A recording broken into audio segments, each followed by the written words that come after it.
everybody, thanks so much for joining me. Stampin' Sue Creates here. So, nope, I'm not here to do a stamping video, and nope, I'm not here to do a machine embroidery video, but I am here to do a special request, which was posted on my page, these fun fabric carrots that I was making.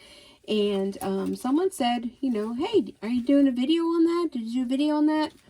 No, I didn't. I must have made, I don't know, maybe 30 carrots. I have a whole basket of carrots.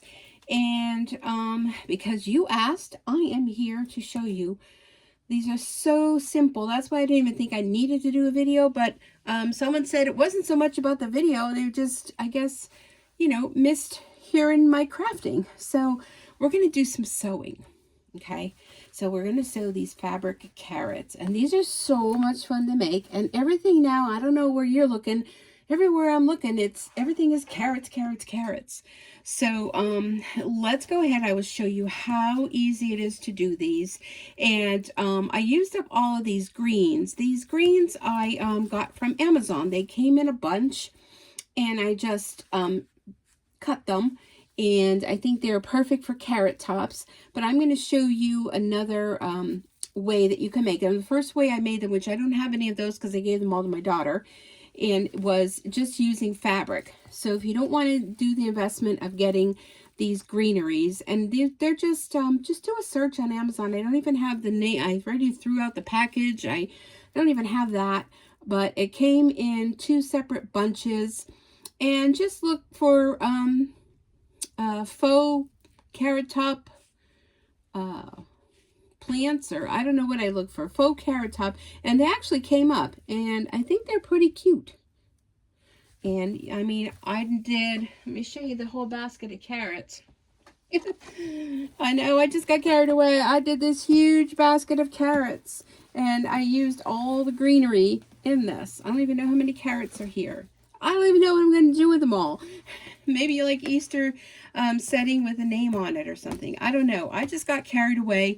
I missed my embroidery machine so much. I had to do something. So let's go ahead. I'm going to show you how easy it is to make these. So first off, you're going to need some sort of fabric. Now, like you saw on mine, I used some buffalo check fabric.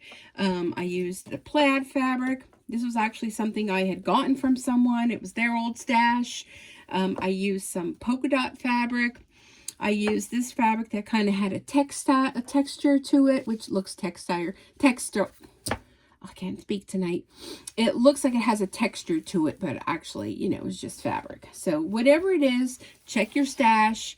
You know, they don't even have to be orange. And I started off with an 8x8 square. So you're going to want to cut how many of those you want.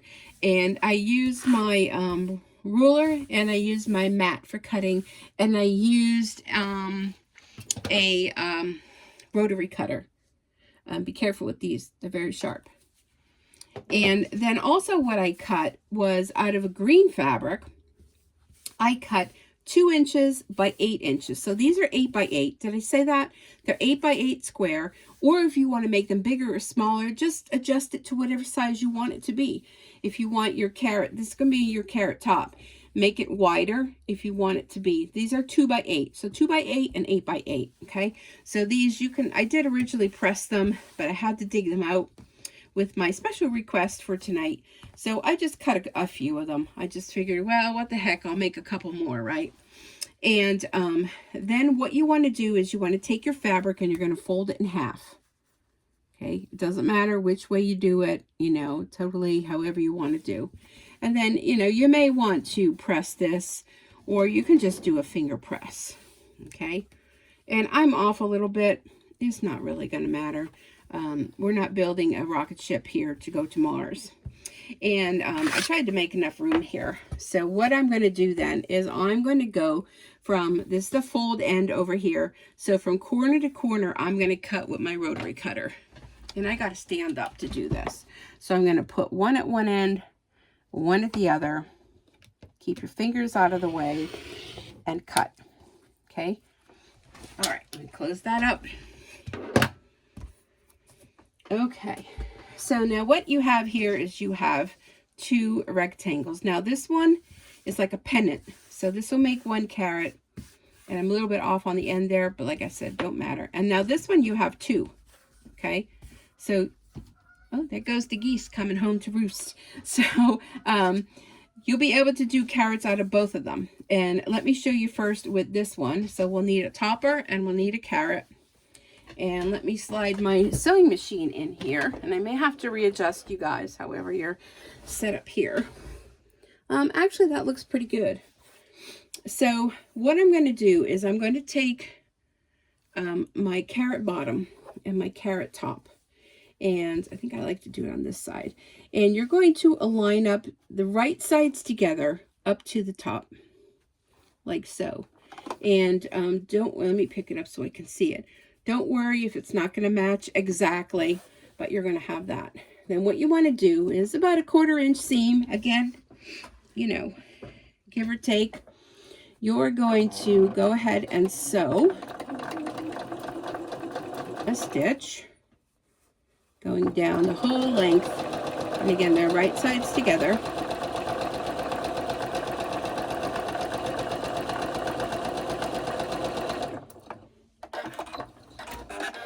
Okay, and then when you open it up, this is what you have.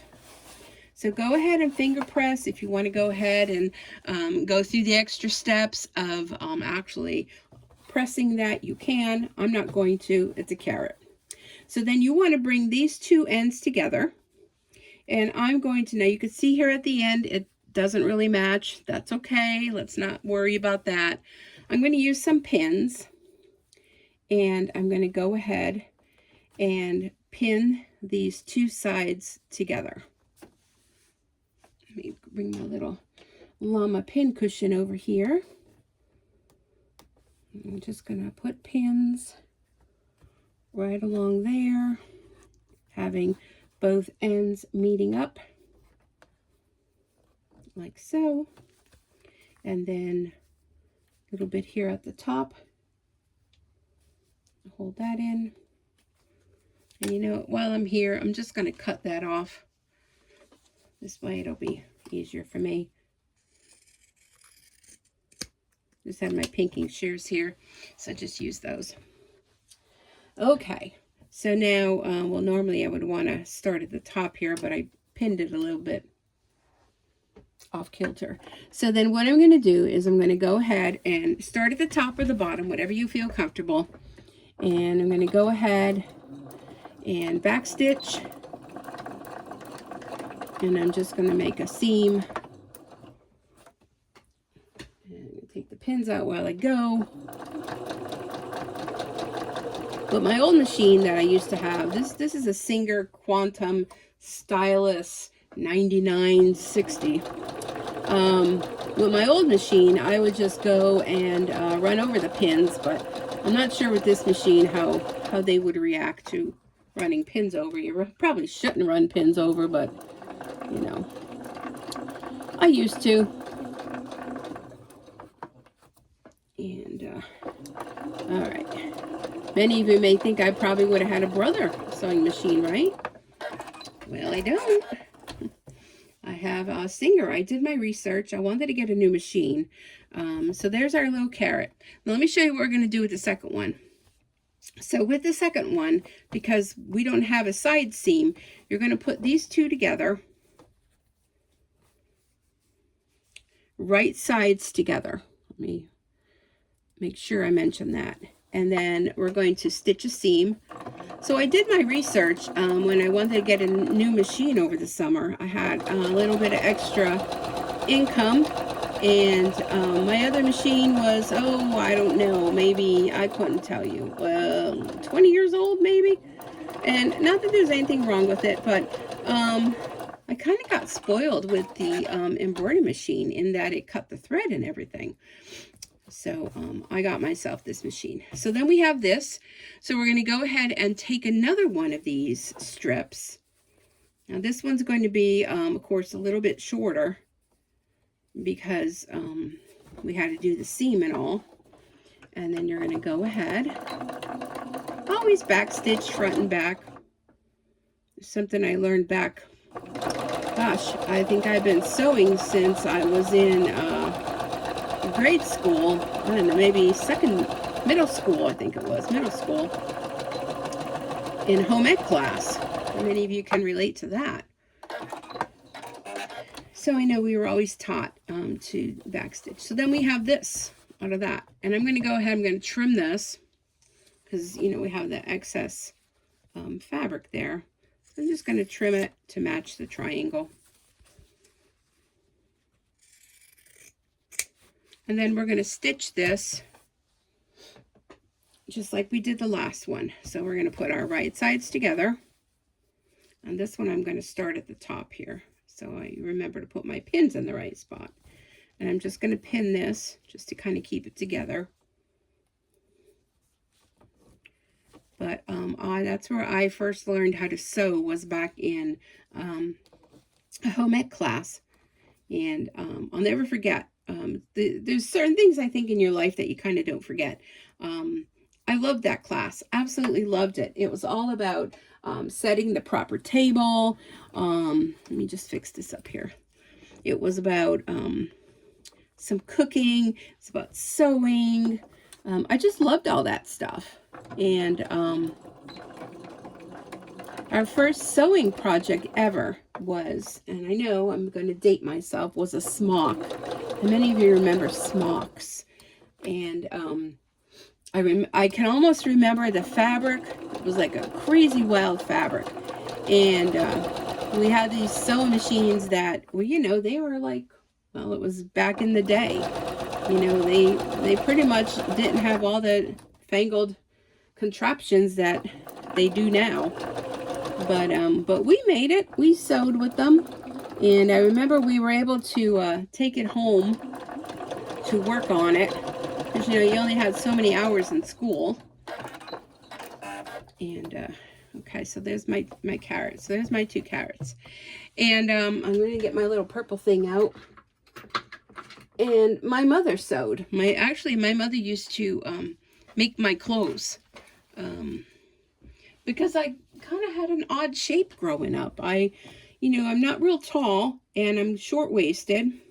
And what we want to do is we want to turn these right side out. Oh, I wonder if I have stuffing here. Do I have stuffing? Oh, I have a little bit. Okay. So you want to turn these right side out. So let me pick you up a little bit while I do that. So I like to use this little purple thing. Okay, they're very inexpensive. You get them off Amazon. We want to turn this right side out. So I remember my mother helped me with it, thank goodness, because some of the other girls in the class, their mothers didn't sew. My mother had a Singer sewing machine, and we thought it was the cat's meow, you know, because it had these discs that you put in, and it would do, quote, embroidery kind of thing. And it was kind of like, almost like chain stitching, but these little discs you would put in, and yeah. And it was the type where it was in a cabinet, so it kind of folded up, and when you weren't using it, it was closed. So it just looked like a piece of furniture. I'll never forget it. Actually, I still have it. When my mom passed away a few years ago, and we were cleaning out her apartment, I found it in the closet. And it was kind of like, you know, we were dividing up things from her apartment, you know, what everybody wanted. And when we came to the sewing machine, they all looked at me, and I'm like, well, you know, you can't take that. And you would do the same thing with this one. So then you're left with this. Okay, just like that. And I'm like, well, you can't get rid of that. That's like Mom's sewing machine. And they're all looking at me like, why do you want it? So I did take it, and I ended up pawning it off to my daughter. So she has it. Okay, so I have a little bit of stuffing here, and let me go ahead and lift my machine out of the way a little bit. So we're pretty much done with that for now. Okay, so what we want to do is we want to stuff this, and I know I have my pajamas on. I don't know what time it is. It's like 7:30. It's getting dark, and it's Monday.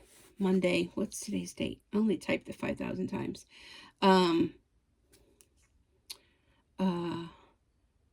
April 4th. So I'm going to use this purple thing, and I'm just put a little bit of fiber fill in here. that I'm going to stuff the tip of it. You don't want to put a whole lot in the tip.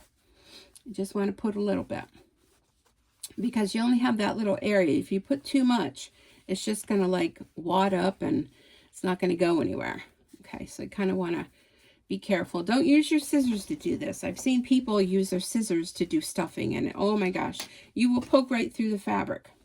So now we can use a little bit more. We're just going to stuff this. So anyhow, my daughter has my mother's sewing machine, only because, you know, you have to keep it in the family, right? You can't, I'm going to use my finger to kind of push it down a little bit. Those are kind of some of the things you just can't get rid of. But, so an update, I know a lot of you, let me get my coffee here. So I did a Crafting with Lisa Marie swap, and I got my swap from my partner today, and she sent me this cute little cup, and it says, "Sewing keeps me sane." Raise your hand. How many can relate to that? Any kind of crafting is a therapy. Let me get a sip here. Okay. It's just coffee left over from the morning because, you know, I just can't bear to throw it out because it was on and then turned off, and it just sat there all day, and well, you know, what could I say? So, what has been going on? Well, good news, those of you that follow me for embroidery, and I don't know if I'm going to have enough stuffing for this, but we're going to do our best. Good news, I got a call Saturday, about 10 minutes to 5. And of course, Poking the Sewing Back's only open till 5, and they're not open on a Sunday, to say that my embroidery machine is ready. Yay! So he addressed some of the issues that I heard, and the one thing I had told him, I said, well, it sounds like a belt or something is squeaking on the right-hand side when it's stitching. And he said, well, you know, he heard noises. He says, well, you know, he checked everything out, and I guess they clean it and whatever else they do. They calibrated the bobbin to go with the pre-wound bobbins I purchased. I didn't know that was a thing, but apparently it's a thing. So I'm learning like you guys. So here we are, we're stuffing our carrot. Isn't that cute? And, you know, he addressed the other, those of you that may have watched my most recent ones, I was saying like where the hoop was, when it got to the left-hand side, it was kind of squeaking. Yeah, I had just enough. And so he addressed that and cleaned it out. And when I said about noises, he said, well, it's making kind of like the noises you would hear for a machine that has over 4 million stitches on it. And I was kind of like, okay. So here we go. I'm going to get myself a needle and some thread. Let's see if my needle's here in my little pin cushion. I see a thread there, but I don't think that was it. I think maybe in the other one. I have like 2 pin cushions here. Why do I have 2 pin cushions? I don't know. Oh, here it is. So you're just going to get a needle. And because I have embroidery thread right here, I'm just going to grab some of my embroidery thread. And I'm going to thread my needle. So anyhow, long story short, because I work during the week, yes, I know, I say it all the time, full-time job gets in the way. I don't know where my regular scissors are, so you know I'm just going to do this. Thank you, rotary trimmer. And I'm going to thread my needle. And I can't talk when I thread my needle. And I know I have a needle threader. Oops. I don't have enough bright light here. Don't get old, folks. Let's try it again. I do have a needle threader, but I don't feel like going and finding it right now. There we go. So I'm going to double, I don't know what you call it, but double loop this so I have a knot, both pieces of the thread put together, whatever you call that. And I can't grasp the other piece, and then I drop that piece. So anyhow, I probably won't be going to pick up Bob until Saturday morning. Now, last time I went, they open at 9. They're only open 9 to 5. Last time I went, coming home, oh my goodness, the traffic coming home was horrific. So this time, I'm going to leave my house 8 o'clock. And I'm just pushing the stuffing down inside. And leave my house at 8 o'clock. And I'm going to plan on getting there for 9. I'll probably prepay and then just, you know, go in the back and be able to just ring the bell and they'll come out with it, and then off home I'll go. Oh, before I do this, I'm going to take my pinking shears. If you don't have pinking shears, you could use regular scissors. And I'm just going to cut down to make what would be the carrot top. And I like the way the pinking shears look on here. So I don't know if you're able to see. I'm just going to go right to the green area. And go straight down. Through one layer, going all the way around your carrot. So I'm hoping to be back soon with my embroidery videos. But in the meantime, feel free to check out my playlist, look at older videos, check out some of my stamping videos. You know, I have lots of videos up here from the past how many years I've been doing videos. Okay, there we go. Okay, so there you have that. Now we're just going to push this stuffing down in. Maybe I have a little bit too much now that I trimmed that. I'm just going to take some out. Okay, now what we want to do, tuck that in, is I'm going to run a gathering stitch going all the way around the top of the carrot. Oh gosh, my hands. I had a very, very busy day today at work. And I did a lot of typing. So my hands are very sore tonight, but I wanted to do the video. So here's the seam. I'm going to start here and just going to do a little running stitch across the top of the carrot. So anyhow, the other thing that has happened in my crazy life was last Monday when I was at work, my phone rang, and I don't normally answer my cell phone at work.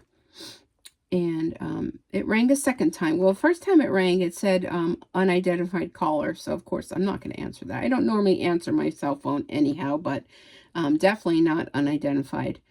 If it comes up with someone I know, then, you know, I think sometimes it's an emergency, so that they're calling me at work. And then it rang a second time.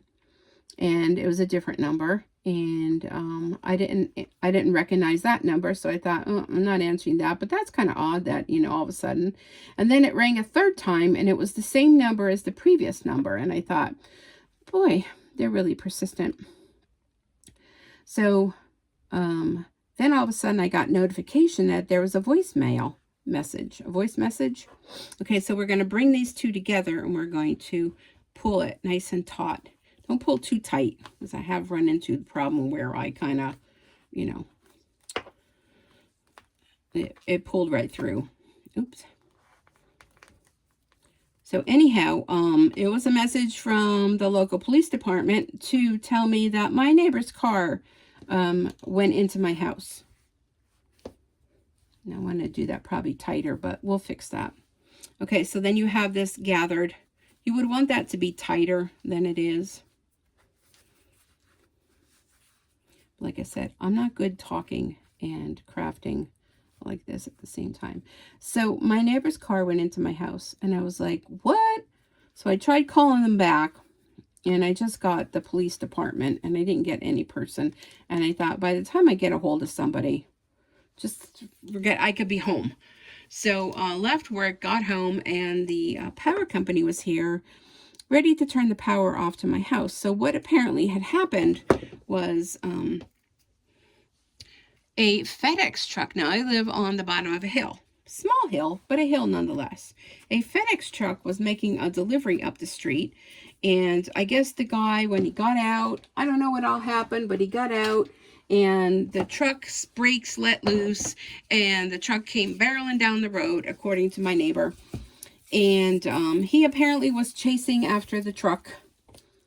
I would have liked to have seen that on someone's home camera, but sadly enough, the truck crashed into a no parking this side of road sign, which is where he was kind of parked, and crashed that into my neighbor's front of his truck, And then his wife's car was parked a little further down and hit her car, which then her car slammed into my house.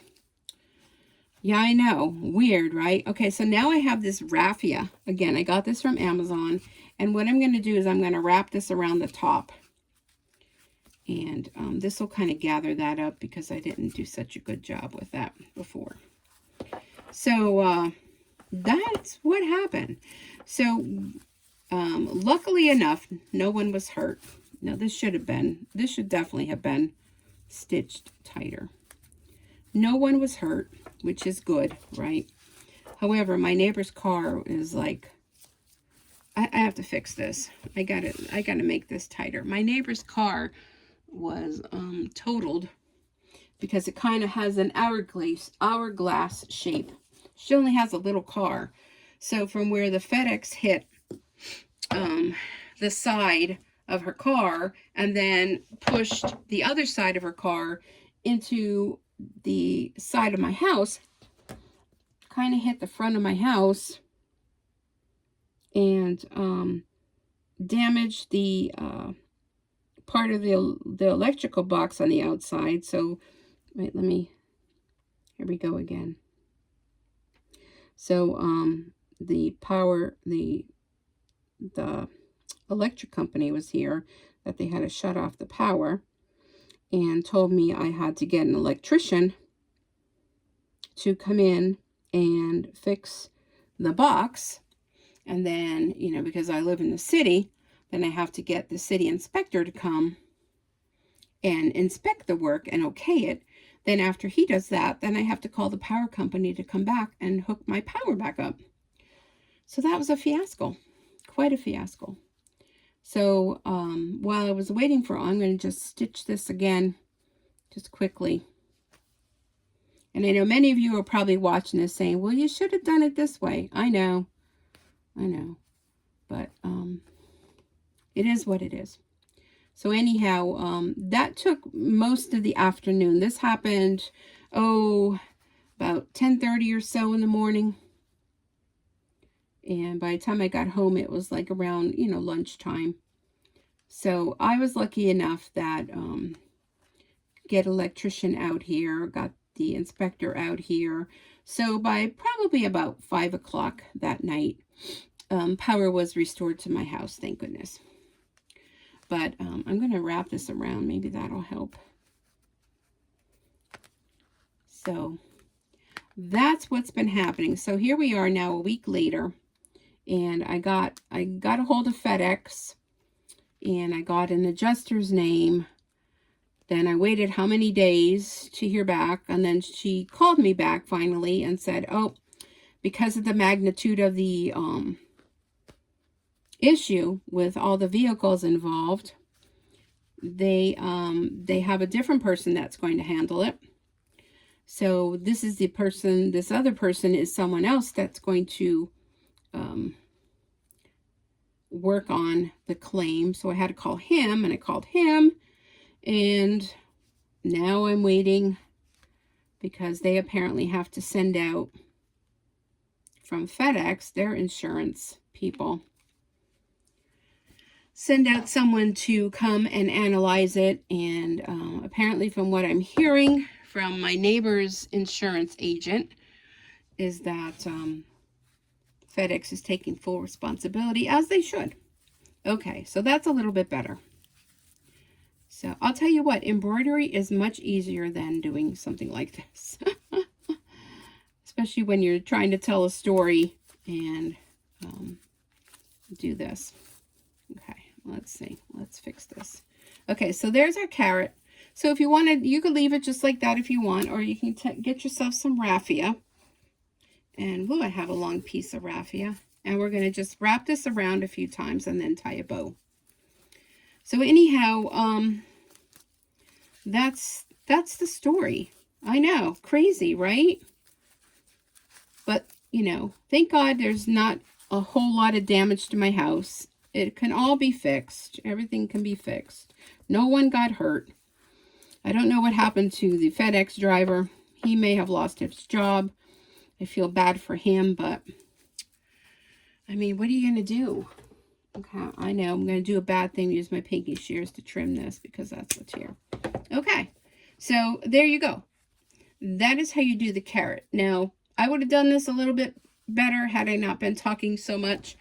Or if you get these greens from Amazon, what I did was before I stitched it together, I put some glue inside and I shoved this little green piece in here, and then I did a gathering stitch, and a little bit of hot glue would have helped you out quite a bit.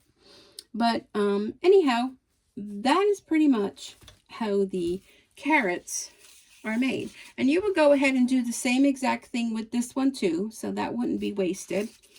But so yeah, that's my story. So if you were kind of missing a story, you know, granted, things still go on in my life, even though Bob is on his little spa day, and it's just unbelievable sometimes. But hey, life goes on, right?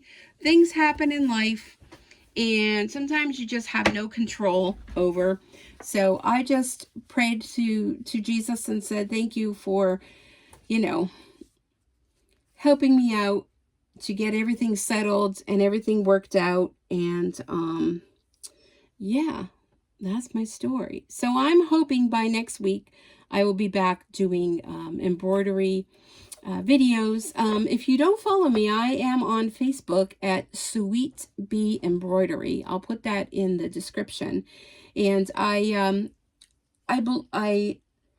follow Sweet Pea, and they do their Kiss, their monthly, I can't even talk tonight, their monthly, they have a stitch along, and I was excited to find out that the last stitch along, I was a random draw winner. So I picked out a new banner that's a summer one to stitch. Oops. And just focus on the carrots a little bit.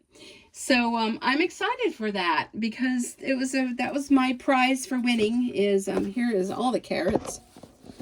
The prize for winning was to pick out a design of your choice, and then also a discount. I think it's a 10% discount on choosing another design. So I did get the summer wall hanging, like the Easter one I did. So I'm excited for that. I have a whole bunch of other things that, you know, I keep seeing all these projects that I want to do, but I just have to wait for my embroidery machine to come back. And it's only been a week, but it just seems like forever since Bob has left me. And I'm so glad that he'll be back in my life very soon, because this desk that I did my sewing on is his spot. And it's been empty now for a week. And every time I look over at it, it just kind of makes me sad. But he'll be back soon, and he'll be ready to go with lots more embroidery projects. So I hope you've enjoyed this little carrot presentation, even though it was kind of like a floppy flop flop. But it just shows you how to do it. I really do like these greens. If you want to do the, you know, the cutting of the fabric, you can do that. Whatever it is you have on hand, maybe you even have these greens at home. Sometimes we have, you know, stash left over from other projects and that. But I think they turned out really cute. I really love them. They're quick and easy to make, and there's plenty of time to make them for Easter. I think they'd even be cute, like to put a little, make a little sign and put at everybody's place setting on the table with their name. And then they could take them home. You know, you could even put a little bit of like a scented, what do you call that stuff? Essential oils, you know, if you wanted to do that. Or you can just put a whole bunch of them in a basket and use them as a centerpiece. I think they'd be cute. Or maybe even put a couple of them together and just like tie them together, you know, or a wreath, or I don't know, whatever you want to do. Hang them from a chandelier, whatever you want to do. I just think they're super fun and super cool. So, all right, I rambled on enough, didn't I, tonight? So thank you so much for joining me. If you're brand new here, this is something different I did. I don't normally do these types of tutorials, but it was asked, so I obliged. And if you're not yet a subscriber, hit that subscribe button. Be sure to share this. Share this with friends you think would want to make themselves some carrots. You know, you could even make them and take them to a nursing facility, or, you know, give them to people at a hospital. Just a little thank you. Maybe tie on a little chocolate or something. I mean, the sky is your oyster, right, as to what you can do with these. and they're super fun. So thank you for joining me. I really do appreciate you watching. I appreciate you following me, and I look forward to coming back really soon. Bob and I will be back in business pretty soon with more embroidery videos, Stampin' videos, and unboxings, and who knows what else. So have a wonderful night, everyone, day, whatever time it is when you're watching, and I look forward to seeing you back here again real soon. Bye for now. Happy Easter.